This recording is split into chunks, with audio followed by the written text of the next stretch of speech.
Assalamualaikum warahmatullahi wabarakatuh. Halo semuanya, perkenalkan saya Kirana Megasari Saputra dari kelas 10-8, absen 17.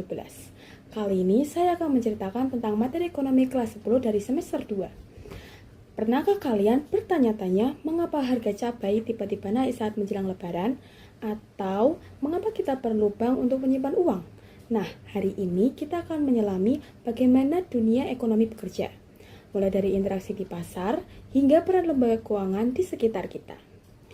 Semuanya dimulai dari dua kekuatan besar, yang permintaan dan penawaran.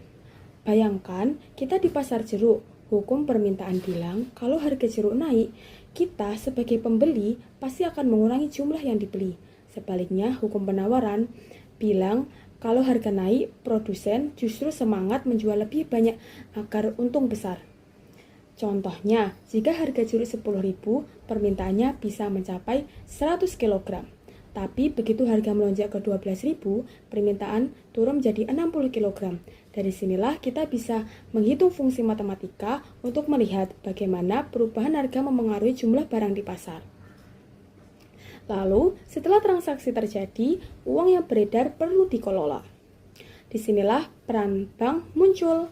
Bank bukan sekedar tempat simpan uang, tapi badan usaha yang menarik uang dari masyarakat dan menyalurkannya kembali dalam bentuk kredit.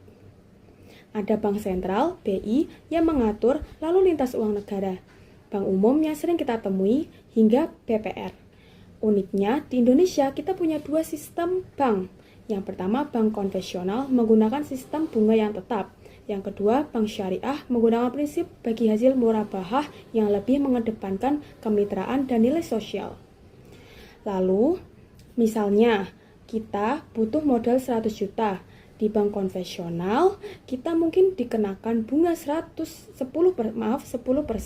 per tahun, sehingga total bayar menjadi 120 juta dengan cicilan tetap. Di bank syariah, angkanya mungkin sama, tapi statusnya adalah margin keuntungan yang disepakati di awal. Keduanya punya risiko dan kelebihan masing-masing tergantung kebutuhan kita. Lalu ada lembaga keuangan lainnya, leasing, asuransi, dan dana pensiun. Selain bank, ada 3 pahlawan keuangan lainnya. Yang pertama, leasing, yaitu kalau punya motor atau mobil tapi dana belum cukup, kita bisa menyewa dulu sampai masa angsuran selesai. Yang kedua ada asuransi. Asuransi ini adalah payung sebelum ujian kita membayar premi untuk melindungi diri dari risiko kesehatan atau kecelakaan di masa depan. Lalu yang ketiga ada dana pensiun, investasi masa depan agar kita sudah tidak bekerja nanti. Kita tetap punya simpanan yang cukup untuk hari tua. Lalu terakhir, dalam setiap layanan ini, lembaga keuangan selalu melihat prinsip 6C. Yang pertama, karakter, sifat kita. Yang dua, capacity, kemampuan, bayar. Ketiga, kapital.